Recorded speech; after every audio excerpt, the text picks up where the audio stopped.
या तो ऐसे कुछ बताया था मैंने कि इमेजिन करो हमारे पास ये ऐसे एक्सिस है और इसके अबाउट हमने वो निकालना है मोमेंट ऑफ इनर्शिया, और इसका कुछ एंगल दिया हुआ था, आई थिंक मैंने कितना 30 था ना, और एक पार्टिकल के कोऑर्डिनेट गिवन थे ये वाले, कितने थे वो कोऑर्डिनेट वाली, दैट इज आर।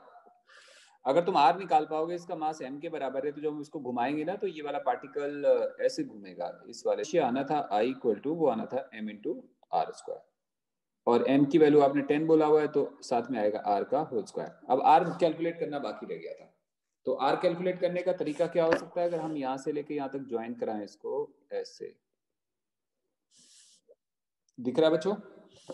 अगर हम इसको ज्वाइन कराएं तो हम कैलकुलेट कर सकते हैं कि ये वाला एंगल कितना होगा, this angle will we can, हम इसको 5 मान लेते हैं, मान लिया।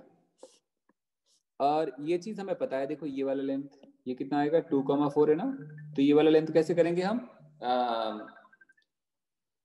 ये वाला लेंथ को हम मान लेते हैं, लेट अस से this is something r dash, ऐसा मान लेते हैं। तो r डैश कितने के इक्वल आएगा, under root of 2 square plus 4 square. I think clear है बच्चा, समझ आ रहा है? और अगर हम ये वाला एंगल निकालें थीटा,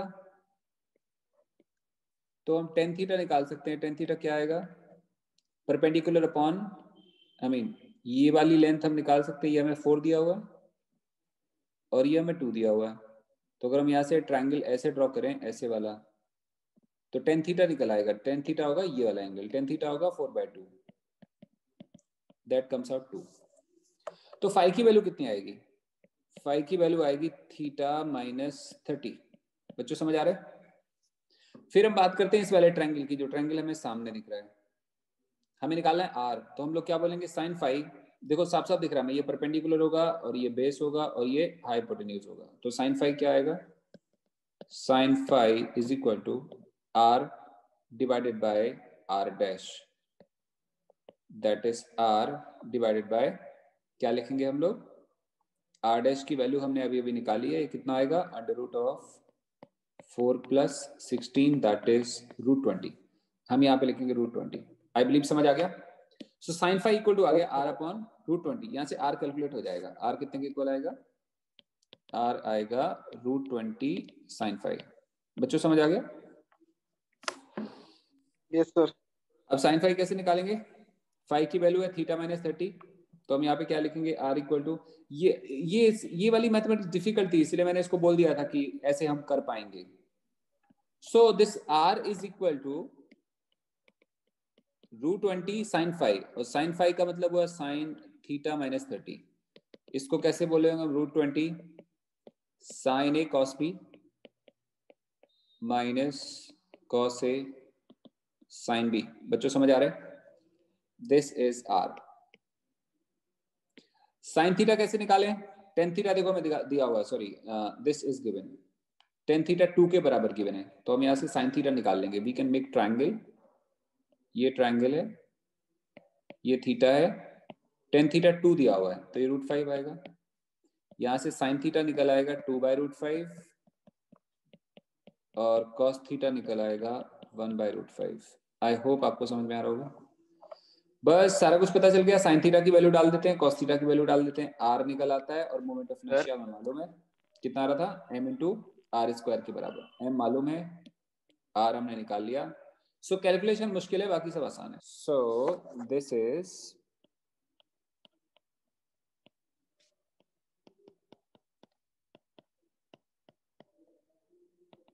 पैरेलल एक्सिस थ्योरम। तो पैरेलल एक्सिस थ्योरम क्या है, पहले मैं इसका कांसेप्ट समझाता हूं। पैरेलल एक्सिस थ्योरम है कि सपोज करो हमारे पास एक बॉडी है, ये बॉडी है, इट्स अ बॉडी, और ये बॉडी का सेंटर ऑफ मास है। अगर हम इस बॉडी को इसके सेंटर ऑफ मास के अबाउट घुमाएं, मतलब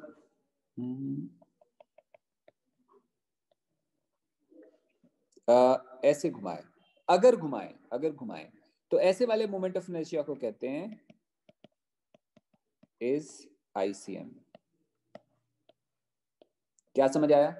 अगर हम इस वाले बॉडी को उसके अपने सेंटर ऑफ मास के अबाउट घुमाए, उसके खुद के सेंटर ऑफ मास के अबाउट घुमाए, तो ऐसे वाले मोमेंट ऑफ इनर्शिया का नाम है आईसीएम। क्लियर हो गया? मतलब एक सिंपल सा स्टेटमेंट है, if any body is rotated about its own centre of mass then moment of inertia is ICM. For example,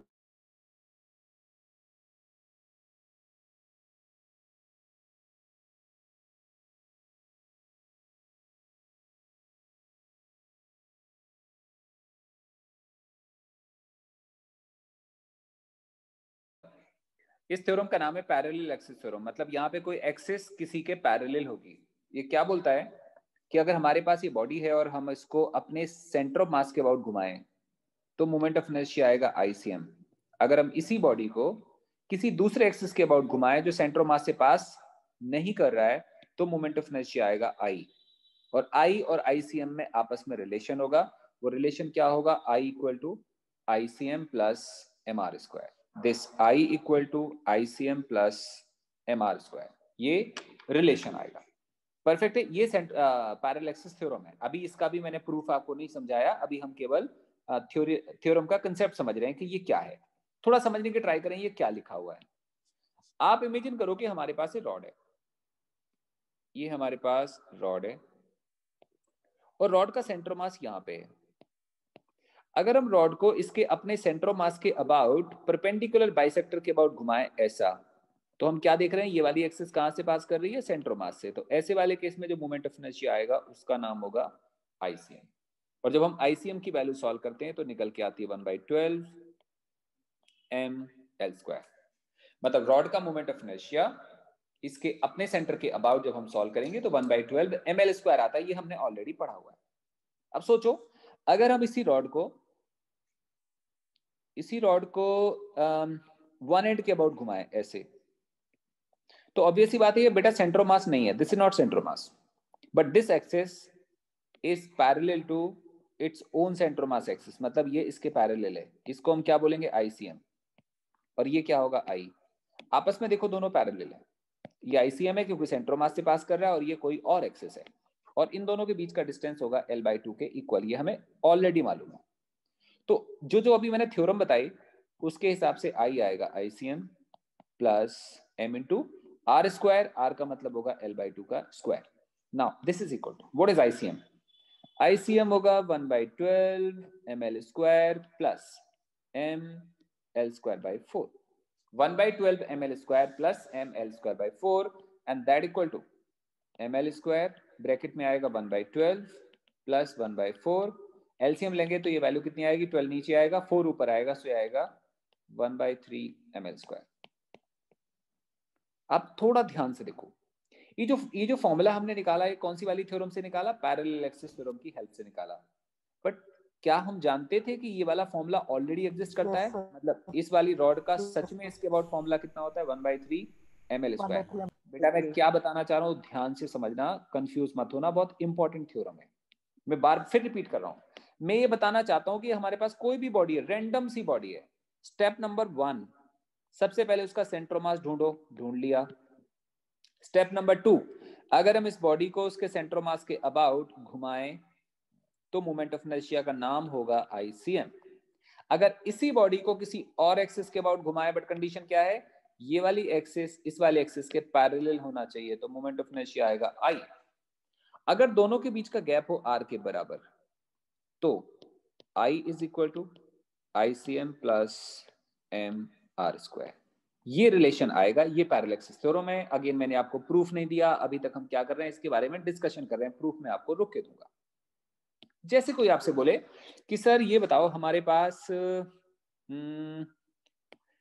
पास एक सॉलिड स्फीयर है,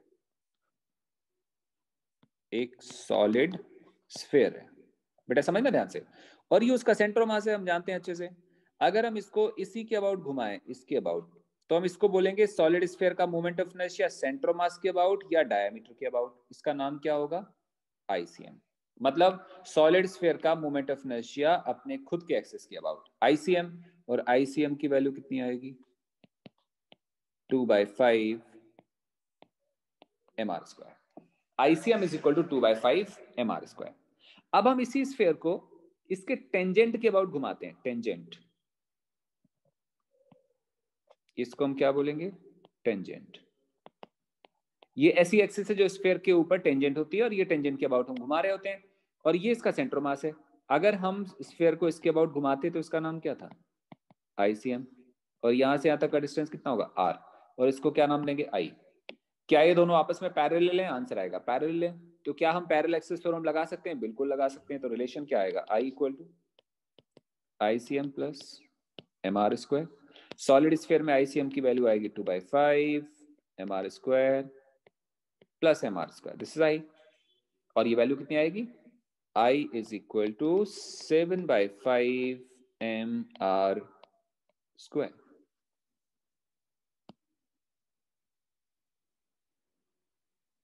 परफेक्ट। कॉपी पे थोड़ी सी थ्योरी लिखो, थोड़ी सी थ्योरी लिखो, इन्वर्टेड कॉमा में लिखो, if a body is rotated about an axis which passes from its center of mass,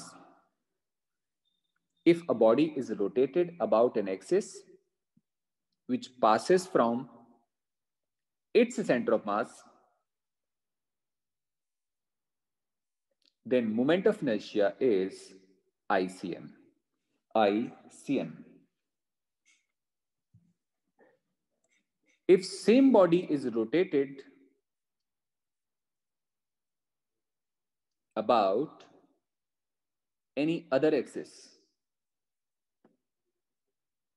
if same body is rotated about any other axis which is parallel to previous axis, which is parallel to previous axis, then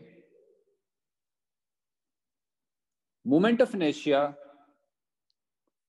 about other axis is I equal to ICM plus MR square, where M is mass of body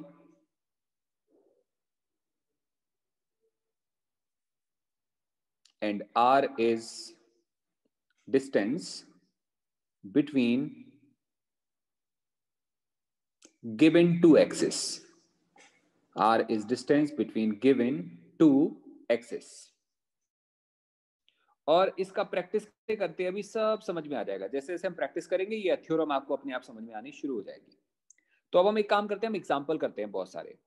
suppose करो ये example है, again हमारे पास एक rod है, it's a rod, और कोई कहता है कि इसके about moment of inertia find करो, जबकि इसका यहां से लेके यहां तक का डिस्टेंस है बेटा L/4 के इक्वल, और कोई आपसे बोलेगा मोमेंट ऑफ इनर्शिया फाइंड करो। इस पूरी रॉड का मास m है और इसका टोटल लेंथ L के इक्वल है। So find, this is I ना, फाइंड I। ये सेंटर मास है, एक एक्सिस ऐसे पास कराएंगे, इसको हम बोलेंगे ICM। और देखो ये L होता है, इसका आधा क्या होगा, L/2। अगर ये L/4 है तो ये कितना होगा, ये भी आएगा L/4, मतलब ये डिस्टेंस भी आएगा L/4। अगर हम फॉर्मूला यूज करेंगे तो क्या आएगा, I equal to ICM plus MR square, R का मतलब L/4 का होल स्क्वायर, और ICM आएगा कितना, 1/12 ml square plus ml square by 16, और ये इक्वल टू आएगा ml स्क्वायर, एलसीएम लेंगे कितना 48, और यहाँ पे आएगा 4 प्लस 3, आई थिंक सही है, तो आएगा 7/48 है ना। So this I is equal to 7/48 ml square. This is moment of inertia of rod about another axis which is not passing from center but passing from distance L/4, ये वाला। पहले बताओ आपको समझ में आ गया। सबसे बड़ा दिक्कत ये आता है कि हमें कई बार डायग्राम समझ में नहीं आता। ये हमारी रिंग है, देखो इसी प्लेन में रखी है जिस प्लेन में मैंने बनाया हुआ है।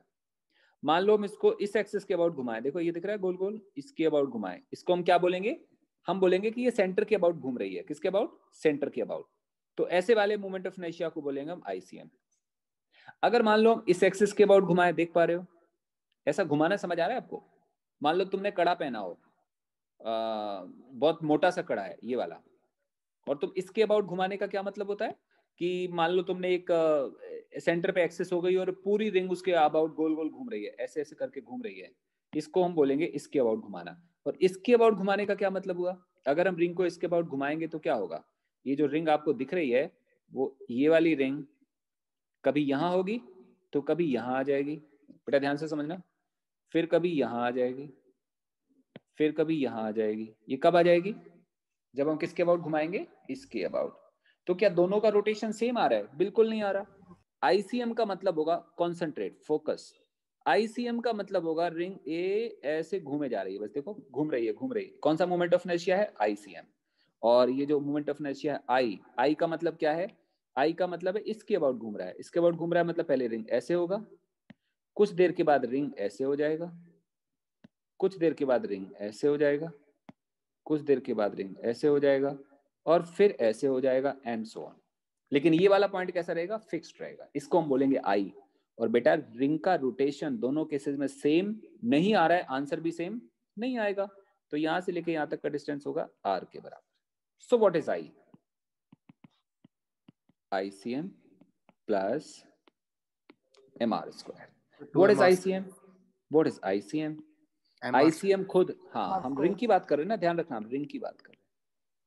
रिंग की बात करोगे तो ICM तो हमें पता है कि MR स्क्वायर होता है, plus MR square, that becomes 2MR square. This is I। Cram मत करना। हमारे पास क्या है? रिंग है। कोई हमें बोल रहा था कि ये रिंग है ये वाली, और हमने इसके अबाउट घुमाया ऐसा, क्या ये भी ICM है? तो पता चला हाँ ये भी ICM है। क्यों? क्योंकि ये सेंटर से पास कर रहा है। अच्छा, तो ये भी ICM है? मैंने कहा बिल्कुल ठीक है। तो ये भी ICM है? मैंने कहा बिल्कुल ठीक है। तो क्या इसका आंसर और इसका आंसर सेम आएगा? बिल्कुल नहीं आएगा। इसका मतलब किसी बॉडी के सेंटर से पास होने वाली हजारों एक्सेस होंगी, कोई उसके प्लेन में होगी तो कोई उसके प्लेन के परपेंडिकुलर होगी। ये कौन सी एक्सेस है? ये वो एक्सेस है जो रिंग के प्लेन में है। This is the axis, this is the axis lying in the plane of ring, and this is the axis perpendicular to plane of ring. दोनों सेंटर मास से पास कर रहे हैं, दोनों को ICM बोलेंगे, लेकिन दोनों की वैल्यू डिफरेंट आएगी। चलो डन है। ये हमारे पास कौन सी एक्सिस है? इसका नाम है बेटा ICM। फिर कोई बोलेगा ये दूसरी एक्सिस है, ये टेंजेंट, टेंजेंट समझ रहे हो? ये ऐसे, इसको हम बोलेंगे आई। ये थोड़ा गैप लग रहा है बट मान के चलना यहीं से पास कर रही है, ठीक है। तो कोई आपसे बोलेगा फाइंड, परफेक्ट, याद करो ये हमने कल पढ़ा था। और किस थ्योरम की हेल्प से पढ़ा था? परपेंडिकुलर एक्सिस थ्योरम की हेल्प से पढ़ा था। ठीक बात है ना? ये आईसीएम हमें मालूम था। एक काम करता हूं, मैं समझाता हूं आपको कैसे बताया था मैंने बताया था ऐसे। मैंने कहा था कि ये अगर आई होगा तो ये भी क्या होगा? ये भी आई होगा। और ये जो होगा ना, ये इसको मैं बोल देता हूं आई डैश। याद है हम लोगों ने कल अप्लाई करा था परपेंडिकुलर एक्सिस थ्योरम, और वो अप्लाई करके हमने क्या सीखा था? I plus I equal to I dash. और आई डैश हमें मालूम है ये वाला यही होगा, ये वाला तो ये है ना ये, और ये कितना लिखा है? MR square. तो हम लोगों ने कल पढ़ा था, यहाँ हम लिखेंगे 2I equal to MR square. तो जिसको हम लोग आई बोल रहे हैं वो क्या चीज आएगा? ये वाला आई, इस वाले आई की बात कर रहे हैं। अब तुम लोग कंफ्यूज हो सकते हो, तो इस डायग्राम के हिसाब से मैं इसको ICM नाम देता हूँ, ज्यादा अच्छा रहेगा, because we are comparing with this. इसको ICM बोला तो ये भी ICM है, फिर ये भी ICM है। तो उसके हिसाब से हमने लिखा ICM, ICM यहाँ पे आएगा 2ICM, और यहाँ से पता चल गया कि ICM equal to MR square by 2। दिख रहा है बेटा? नाउ वी अप्लाई थ्योरम यहाँ पे। अब कौन सी थ्योरम लगाने वाले हैं? ये हमने निकाला था परपेंडिकुलर एक्सिस थी, अब हम लगाने वाले हैं पैरेलल एक्सिस। तो हम क्या लिखेंगे? I equal to ICM plus MR square. And what is that ICM? That ICM is MR square by 2 plus MR square. MR square by 2 plus MR square becomes how much? 3 by 2 MR square. So this I comes out 3 by 2 MR square. Body का नाम है disc, और इस body को हमने घुमाना है इसके अबाउट, और ये है सेंटर, और यहां से यहां तक का डिस्टेंस है r/2 के इक्वल। परफेक्ट। घुमाना किसके अबाउट है? इसके अबाउट, और इसको हम लोग बोलते हैं आई। बॉडी है डिस्क, ध्यान रखना। और कोई आपसे बोलता है फाइंड आई, आई है,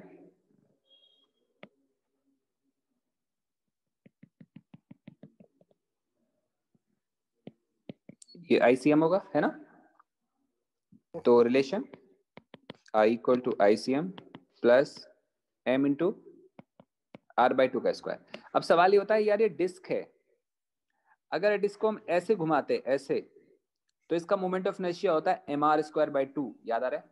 लेकिन अगर इसी डिस्क को हम ऐसे घुमाएं इसके अबाउट, तो कितना मोमेंट ऑफ इनर्शिया आएगा? 1/4 mr²। एग्जैक्टली, सही जा रहे हो। 1/4 mr² प्लस mr²/4, और आंसर 1/2 mr² आ रहा है। बहुत ही सही हो गया है। तो डन। चेक करो बेटा। सपोज करो सॉलिड स्फीयर है, और कोई बोले हमने इसके अबाउट घुमाना, ये सेंटर है और ये r/2 है। सेम तरह के प्रॉब्लम ले रहा हूं मैं बार बार, कि हमें अच्छे से याद हो जाए। और कोई ये आई है, और कोई बोले फाइंड आई, यहाँ 20 आएगा शायद, है ना? तो yes, कितना आएगा यहाँ पे? 8 आ जाएगा प्लस 5 आ जाएगा, और साथ में आ जाएगा mr²। सही है ना? तो I इक्वल टू कितना आएगा? 13/20 mr²। आई होप सही है। Yes sir. बहुत ही बढ़िया, सही लग रहा है। अच्छा, तुम ऐसे देखो, हमारे पास एक प्लेट हो, देखो ये प्लेट कल करा था, याद होगा सारा कुछ। ये प्लेट है, मान लो ये L है और ये B है, सही है?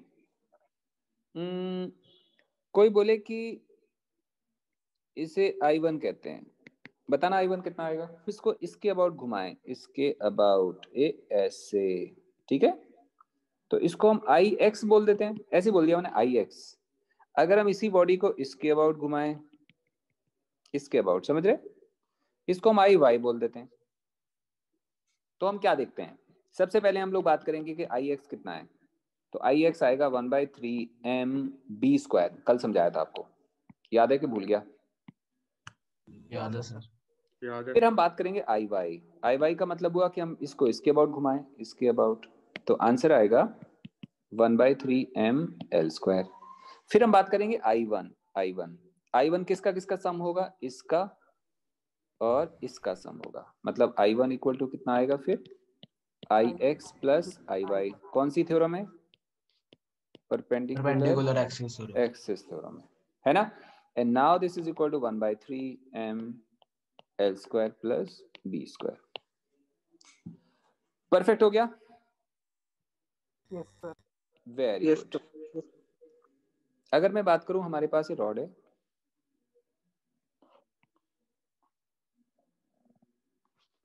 और तुम इसके अबाउट बताओ कितना मोमेंट ऑफ इनर्शिया आएगा। ये सेंटर है, ये L है, और ये B है, और ये डिस्टेंस A के बराबर है। अगर हम इस वाली प्लेट को इसके अबाउट घुमाते, मतलब इस वाली एक्सिस के अबाउट घुमाते, इस वाली एक्सिस के अबाउट, इसके अबाउट, तो मोमेंट ऑफ इनर्शिया कितना आता? ICM। परफेक्ट है ना? क्यों आता ICM? क्योंकि ये कहां से पास कर रही है? सेंटर मास से पास कर रही है। और कल हम लोगों ने पढ़ा था कि ऐसी वाली एक्सिस का मोमेंट ऑफ इनर्शिया आएगा इस लेंथ के हिसाब से। याद करो आप, कल मैंने समझाया था सारा कुछ। तो जिसको अभी हम ICM बोल रहे हैं, वो कितने के इक्वल आएगा? 1/12। बच्चों बताना कितना आएगा? 1/12 mb²। परफेक्ट। और अगर हमें कैलकुलेट करना हो ये दूसरी वाली एक्सिस के अबाउट, जिसको हम बोलेंगे I, so what is that I? Now we apply parallel axis theorem, that is equal to ICM plus m into a². Now this is equal to 1/12 mb² plus ma²। this is something I am hopeful आपको समझ में आ गया। Perfect हो गया बच्चे। आप imagine करो कि हमारे पास ये दो एक्सिस हैं, देखो ये x एक्सिस है और ये y एक्सिस है, और ये पार्टिकल यहां रखा हुआ है जिसका मास है m, और कोऑर्डिनेट है x, y। तो एक ही एक्सिस है जिसको हम बोलेंगे x एक्सिस, एक ही एक्सिस है जिसको हम बोलेंगे y एक्सिस, और एक ही वाली एक्सिस होगी जिसको हम बोलेंगे z एक्सिस। तो सबसे पहले हम इस वाले पार्टिकल को x एक्सिस के अबाउट घुमाते हैं। जब x एक्सिस के अबाउट घुमाएंगे तो हम इसको ऐसे घुमा रहे होंगे, और जब ऐसे घुमाएंगे तो ये पार्टिकल इतने रेडियस में घूमेगा, and this radius would be equal to y, this is equal to y. So this moment of inertia is called ix, and ix is m into y square. I hope आपको समझ में आ गया होगा। ix is m into y square. अब हम same body को घुमाते हैं y एक्सिस के अबाउट, तो वो ऐसे आएगा, और ये डिस्टेंस कितना होगा, x होगा। So iy is equal to m into x square. खास बात क्या है, ये पार्टिकल किस प्लेन में लाई कर रहा है, ये पार्टिकल एक्स वाई प्लेन में लाई कर रहा है, और जो आई एक्स और आई वाई है वो किस प्लेन में से, वो किस एक्सिस में है, एक्स और वाई एक्सिस में। So basically these are the moment of inertia of body about two mutually perpendicular axes which are lying in the plane of body. जिस प्लेन में ये बॉडी पड़ी है, ये moment of inertia I x और आई Y उसी plane में से पास करते हैं। अगर हम बात करें एक और एक्सिस जो ऐसे वाली होगी, उसको हम जेड एक्सिस बोलेंगे, तो ये क्या होगा, ये होगा आई जेड। अगर हम इस वाली बॉडी को ऐसे घुमा रहे होंगे ऐसे, तो ये पार्टिकल इतने बड़े रेडियस में घूमेगा लाइक दिस। अगर ये इतने बड़े रेडियस में घूमेगा तो ये आर रेडियस में घूमेगा ऐसे कुछ। इसका मतलब आई जेड होगा M into are square is equal to M. R square का मतलब क्या आएगा, Y square plus x square, that equal to my square plus m into x square. This is something iz. My square is ix and mx square is iy. So what do we get? We get this iz equal to ix plus iy. मतलब z axis के about moment of inertia equal to x axis के about moment of inertia plus y axis के about. कई बार बच्चे ना सोचते नहीं है, कई बार उल्टा पुल्टा बोल देते हैं, बोले सर हम ऐसे भी तो बोल सकते हैं I Y equal to I X plus I Z. मैंने कहा ये नहीं बोल सकते। तो एक बच्चा बोलता है नहीं सर किसी भी दो का सम थर्ड के बराबर नहीं होता। मैंने कहा होता है, लेकिन एक कंडीशन होती है। ये दो कौन से हैं, जो सेम प्लेन में, इसी प्लेन में, और ये थर्ड वाला कौन सा है बेटा, ये तो गड़बड़ हो गया ना, ये तो हो नहीं सकता। इसका मतलब ये सही है। हाँ कभी कभी ये भी सही हो सकता है, डिपेंड करेगा पार्टिकल कहाँ पे लाई करता है। If body is in xz plane, then सोचो then क्या होगा, आई वाई इक्वल टू, ये सही है बेटा। if body is in yz plane, then I X equal to I Y plus I Z. बच्चों समझ आ रहा है आपको? Yes, sir. ऐसे कोई भी हो सकता है, डिपेंड करेगा कि बॉडी कौन से वाले में लाई करती है। हो गया? Yes, sir. So it was all about the moment of inertia, perpendicular axis and parallel axis। Parallel axis का प्रूफ नहीं दिया, जो मैं आपको कल दे दूंगा। बाकी सारा ही आपको समझ में आ गया होगा।